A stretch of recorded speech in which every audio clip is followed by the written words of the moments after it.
আমি এতটাই বিরিয়ানি প্রেমী যে ১,৫০০ কিলোমিটার দূর থেকে আনিয়েছিলাম এই হায়দ্রাবাদি বিরিয়ানিটা।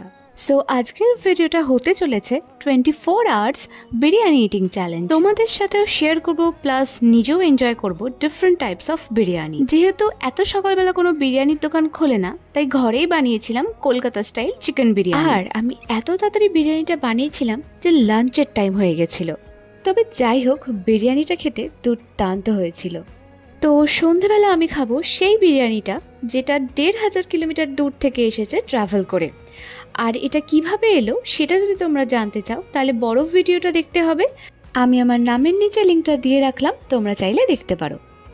আর এই বিরিয়ানিটা হলো হায়দ্রাবাদি চিকেন বিরিয়ানি, যেটা তো ভীষণ ইউনিক, আমার তো বেশ ভালোই লেগেছে। সো ফাইনালি রাতের ডিনারে ছিল কলকাতা স্পেশাল মাটন বিরিয়ানি, যেটা আই গেস আমাদের সকলের ভীষণ প্রিয়। সো এটা দিয়ে আমি আমার ভিডিওটা এন্ড করছি। Thanks for watching.